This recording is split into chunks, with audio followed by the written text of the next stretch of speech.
wache emo akwaba eba no pano nsia kase boso Oyerepa television ya to the OBT news ena ya wada ehini me boso me de to so aduonu nso wo mfiempinu ene aduonu mienu ye kase ya edikan ne de ebe somo na de edi akotini wo mu no ye hwe emuni ani mu nsam bi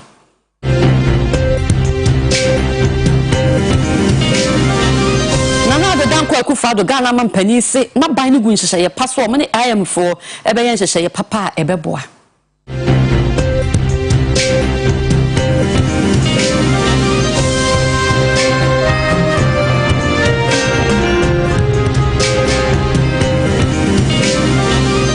sanso no man si kasam ho nhyehyɛ no se tepe ya nkane no yo so afo hwesi kasam so se eseye efiri akufado bedi wo man so ho nhyehyɛ ya wo ma ansi hu gina pentia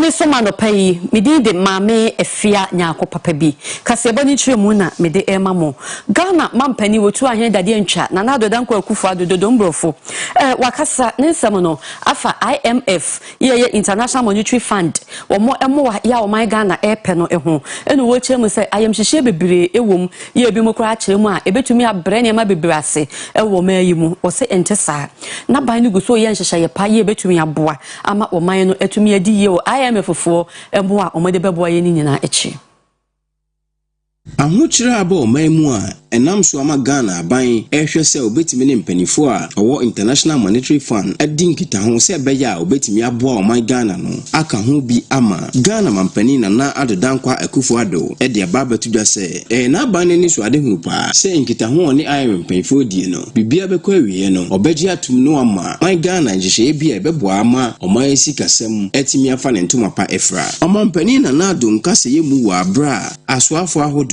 nyuma mpanimfo a wo maimu ene sikakrabia mpanimfo ahodo eguso edi nhyiamu no agye won adwene afa kwan ahodo ebefa so a o my Ghana sikasem ebetimi afa ne ntoma pefra ana mampani dudura se baabi a nkasa ye na kwakoduru no eya baabi ehunye yie pa enti ehu akohia so obi bia de na adwene beba se be ya aban behu baabi eso de nkasa ye ne kofa na aboa ama oha o man namu no etimi efrio indicate to you a little where we've got to in the negotiations we're having with the fund, what it portends for the future of the economic policy in our country, and then hopefully to have the opportunity to get your particular buy-in, because we are talking and hopefully concluding soon these important negotiations which are going to have, and you know as well as I do, an important impact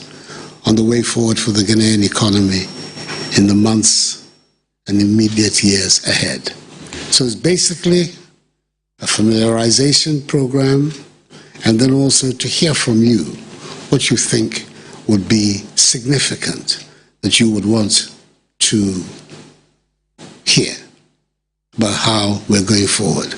Dr. Humphrey Kwesidate, NA President, Emma AGI, openi ebo mampeni ahomba se, ombe de obetimbia e de aboa ama mampeni ni so ade hunu se obesa kranye mem e wo man sikasem abem. We welcome your invitation and we are grateful, and it's our intention and we recognize your relentless effort to steer our economy to the pride of place and the desire to transform our economy to the best of your ability. We pledge our support that together we shall resolve the intended difficulties as we so find.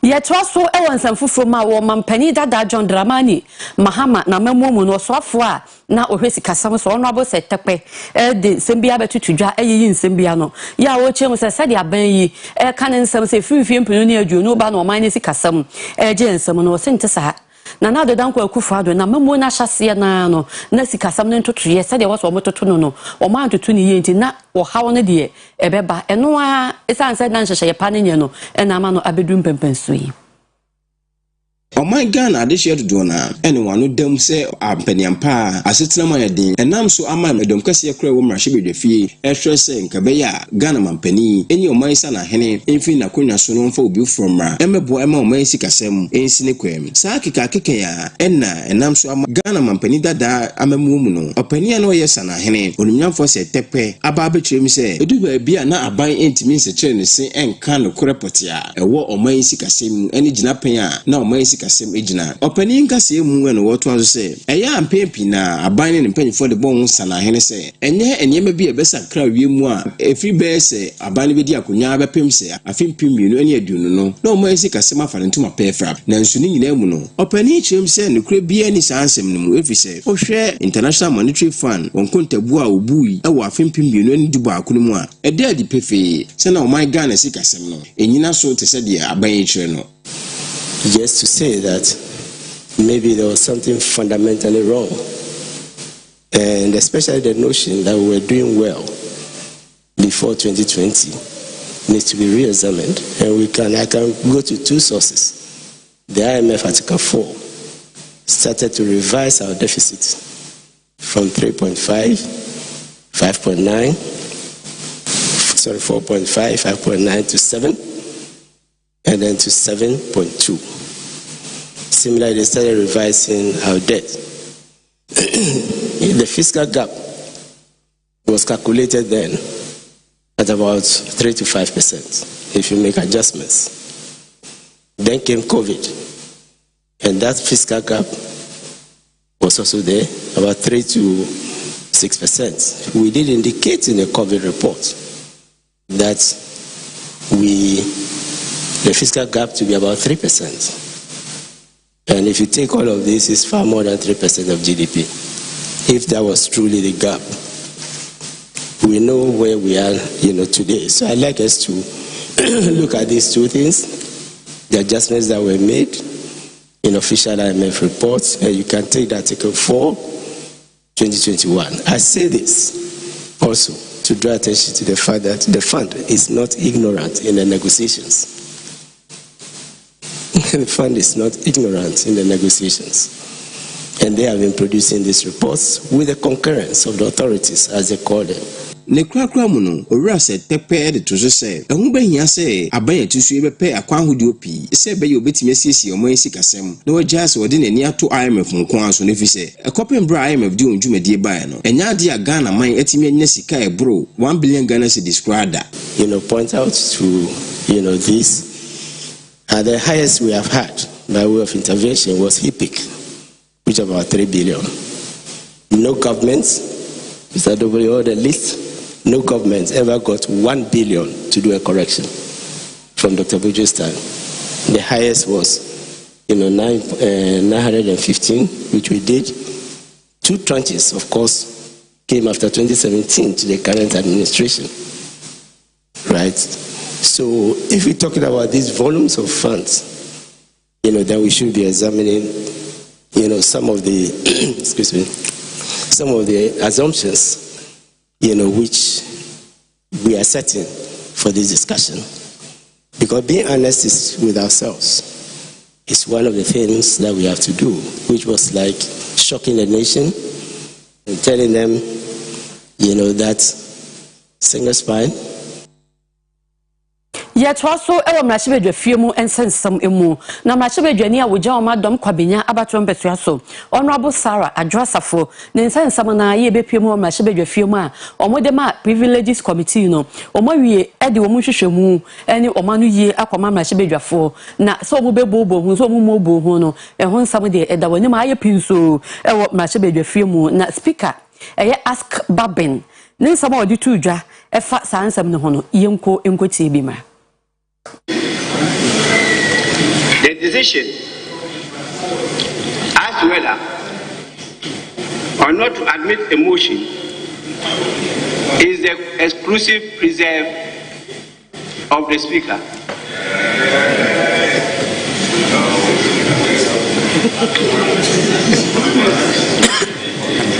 In view of the foregoing, the House is well within its rights to receive and consider the report of the committee. and make a determination arising out of the recommendations. In the circumstances, it is my ruling that the motion was rightfully admitted and the report of the committee is subject to the consideration of the House. It goes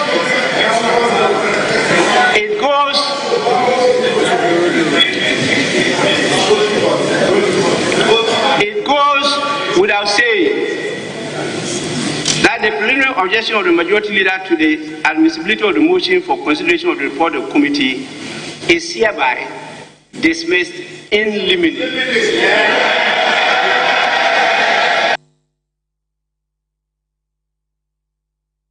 Sadia and some debato dra na mra chebe dwafie mu kasama for ask babin e de hyehyeye to dwa nka wasam ra chebe dwafo bobo ho na omutufu so mbesi hu gina ye sadia privileges committee e de beto dwa no e be ye adwuma ana ho nsam te se no no aboche men sabonsu e so kasai echeche mu sadia speaker ka no wone ne nya adwe na kame aye se amemo mra na ana sam ra chebe dwafie mu mra no e na wonte ase. If you say that you should come by a motion, and as the speaker himself alluded to, the motion is a request from a chairman, the speaker, or a member or a minister that Parliament must do something. Now, if it should be by way of motion, it then will seek the involvement of the entire Parliament. Parliament should make a determination. But the Constitution says that the determination should be made by the committee. That's why I'm saying that wherever the speaker is importing this from, he, out the greatest respect, is totally wrong in his understanding of the Constitution. Yes, sir. And this is not the first place where we have this provision.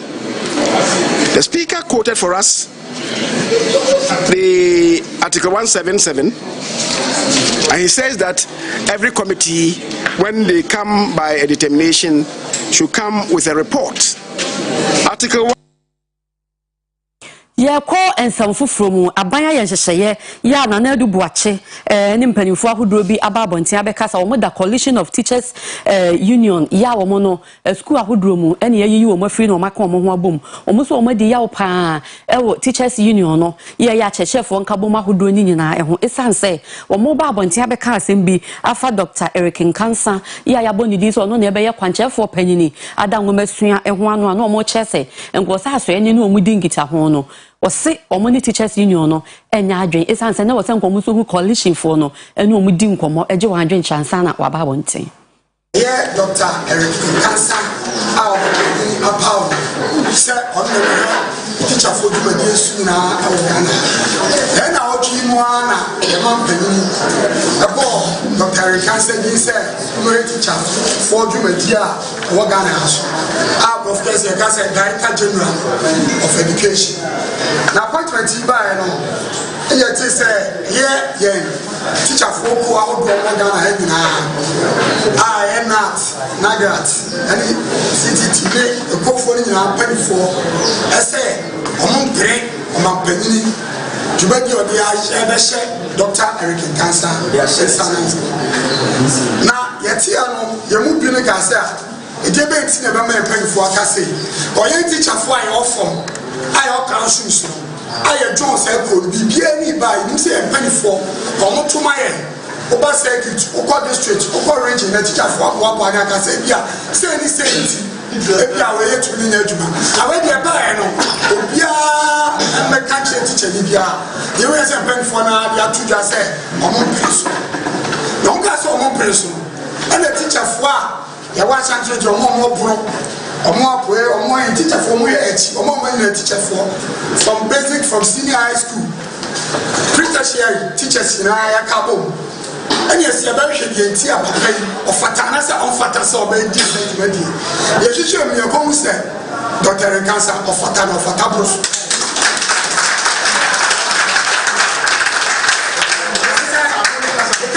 Of Fatana of Fatabrosua. Not say the chile. Yes, sure. Dr. Nkansa oko starting na edisua and I say in trust no ko UCC o we UCC no o back in Tampo Senior High School abɛkyerɛ it is how got interpersonal skills from 2006 ɔkyerɛ geography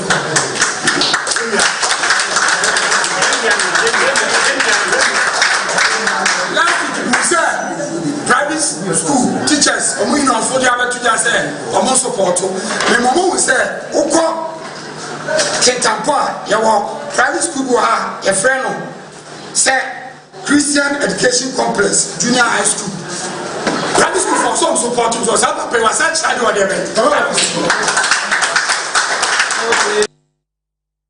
Crop Research Institute CSIR mpanimfo say de nimdia kwosoro pan to omugu so a yo madwuma na omaye ni yi na omahwehwem enya emo foforo bi kra aba enu so se yedua na se eba ebebo abeka mo a yedie no ho ama enema mo hare yen efa edidi mu na sade omo ka no mo no ye pansa ntwofo twetwe nkomo ema wura kofi ayewe bi date ene se ntwofo twetwe nkomo na odi tu dwa se akuafo hwese obeba wan so ye na saa mo na omahu no na ba no omeba abaji bi idua.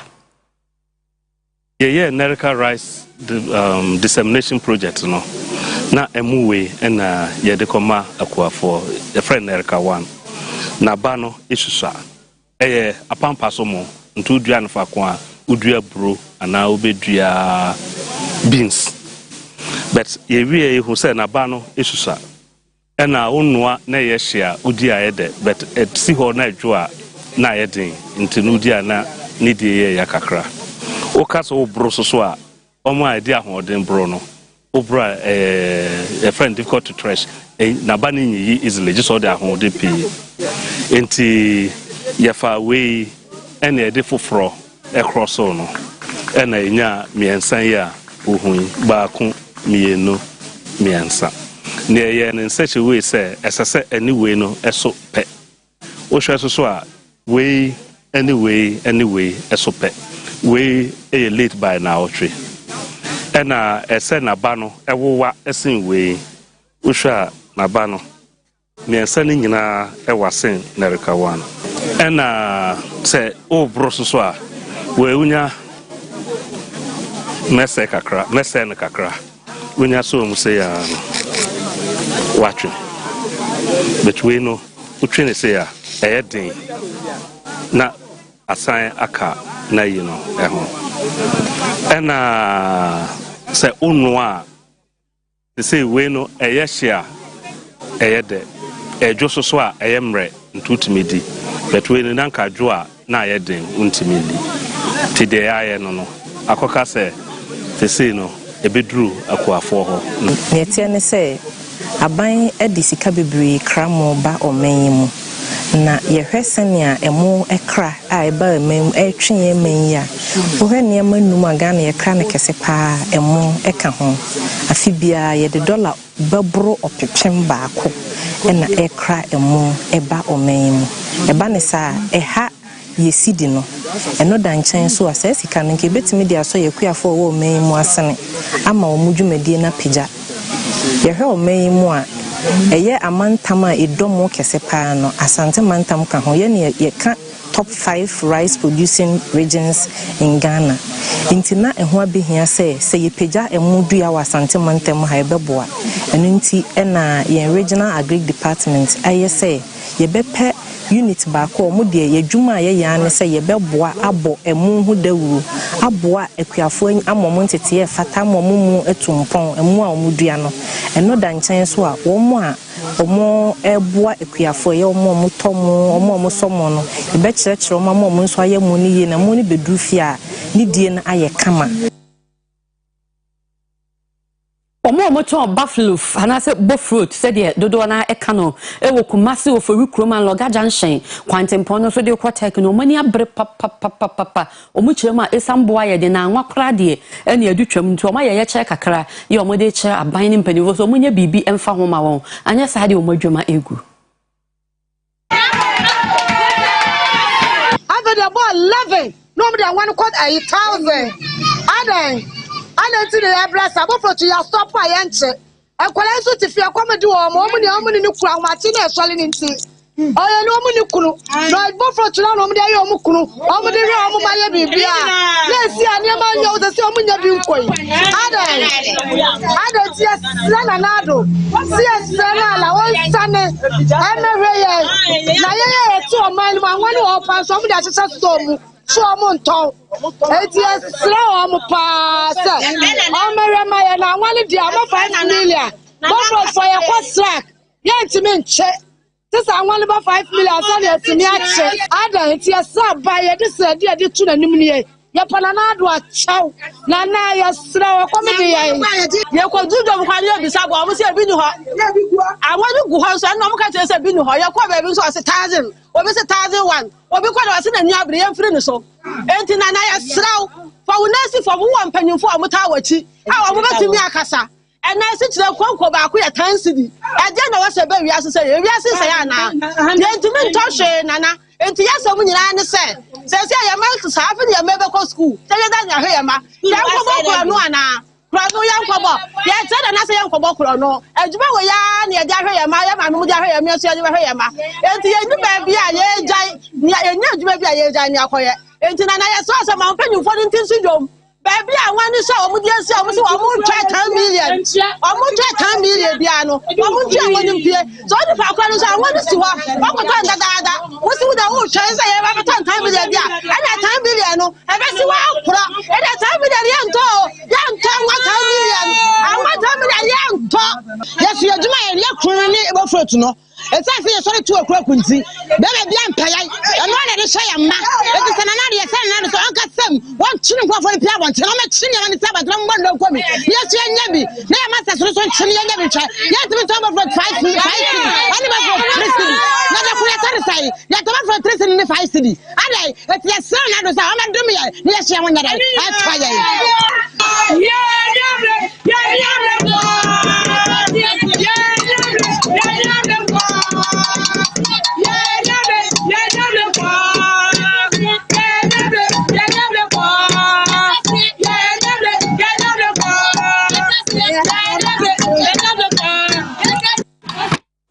Obi esu nani wa ye besre sampa se bi mo e de niam ni bi si omunyimpie na ye nyina ye nso so ye mu ebia ye gina we so e de obi ti kase a ye de besom mo ene ya wo anopai asi ha pram to bre ene anwume no nsi adom ye ne a mo bete Oyerepa ye kase enka biom midi e de maame efia nyako papa bi midamase e mama mo ne hwe obi ti Oyerepa be first time ina ediso